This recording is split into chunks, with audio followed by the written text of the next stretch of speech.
আজকে তৈরি করব খুবই চটপটা এবং অল্প সময়ে তৈরি করা যায় এমন একটা নাস্তা রেসিপি। অনেক সময় আমাদের ঘুম থেকে উঠতে দেরি হয়ে যায়, তখন কি নাস্তা তৈরি করব বুঝতে পারি না। এই নাস্তাটা কিন্তু তৈরি করে নিতে পারেন খুবই অল্প সময়ে। নাস্তাটা তৈরি করার জন্য নিয়ে নিয়েছি টমেটো, একটা দিয়ে দিলাম কাঁচা লঙ্কা। টমেটোটাকে সরু সরু করে কেটে নিয়েছি, এখানে ছোটো সাইজের একটা টমেটো দিয়েছি।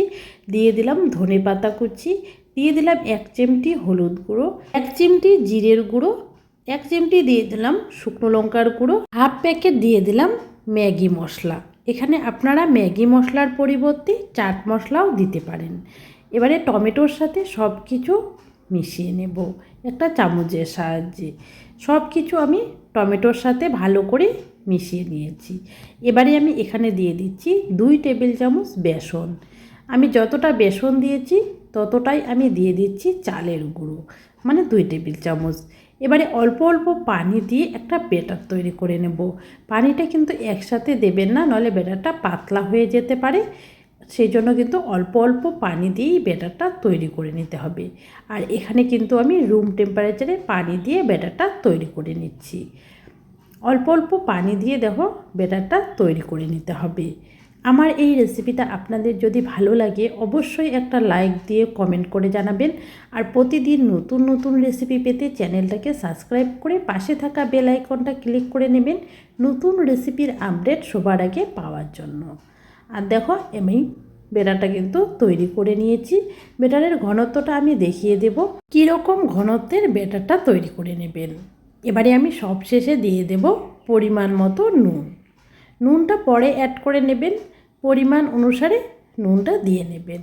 নুনটা দিয়ে আবারও ভালো করে মিশিয়ে নিলাম। আর দেখো ব্যাটারের ঘনত্বটা কিন্তু এরকম হবে, বেশি পাতলাও হবে না আবার বেশি ঘনও হবে না, মিডিয়াম ঘনত্বের একটা ব্যাটার তৈরি করে নিতে হবে। এদিকে আমি ভাজার জন্য একটা প্যান বসিয়ে দিয়েছি। প্যানের মধ্যে দিয়ে দিয়েছি 2 টেবিল চামচ তেল। তেলটাকে আমি আগেই ভালো করে গরম করে নিয়েছি। এবারে একটা বড় চামচ দিয়ে 1 চামচ করে আমি ব্যাটার প্যানের মধ্যে দিয়ে দিচ্ছি। আমি একটু ছোট ছোট করে তৈরি করে নিচ্ছি, আপনারা চাইলে একটু বড় করেও তৈরি করে নিতে পারেন। আমার প্যানে যতগুলো ধরে আমি অতগুলো দিয়ে ভেজে নেব। এই রেসিপিটা আপনারাও কিন্তু খুব সহজে তৈরি করে বাচ্চার টিফিনে বা সকাল বিকেলে নাস্তায় রাখতে পারেন। খেতেও কিন্তু বেশ ভালো লাগে। প্যানের মধ্যে কয়েকটা দিয়ে কিছুক্ষণ অপেক্ষা করেছি। দেখো উপর থেকে কিন্তু ড্রাই হয়ে এসেছে। এবারে একটা প্যাচুলার সাহায্যে উল্টিয়ে নিচ্ছি। আর গ্যাসের আঁচ কিন্তু মিডিয়াম রাখতে হবে। মিডিয়াম আছে এগুলোকে উল্টিয়ে পাল্টিয়ে ভেজে নিতে হবে। আমার এই রেসিপিটা আপনাদের যদি ভালো লাগে অবশ্যই একটা লাইক দিয়ে কমেন্ট করে জানাবেন। প্রতিদিন নতুন রেসিপি পেতে চ্যানেলটাকে সাবস্ক্রাইব করে পাশে থাকা বেল আইকনটা ক্লিক করে নেবেন। আর দেখো দুই পাশে কিন্তু সুন্দর একটা কালার এসে গেছে। এবারে আমি এগুলোকে তুলে নেব। দেখতে দেখো কত সুন্দর হয়েছে। দেখো আমি সবগুলোই তুলে টমেটো সসের সাথে পরিবেশন করে নিয়েছি। অনেক সময় তাড়াহুড়োতে খুব জোর খিদে পায়, কি তৈরি করব বুঝতে পারি না। এইভাবে কিন্তু আপনারা খুব অল্প সময়ে এই রেসিপিটা তৈরি করে নিতে পারেন। খেতেও কিন্তু অসম্ভব মজার হয়।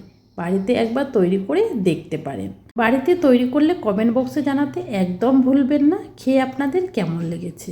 আজকের মতো এখানেই বিদায় নিলাম। বাই বাই বন্ধুরা।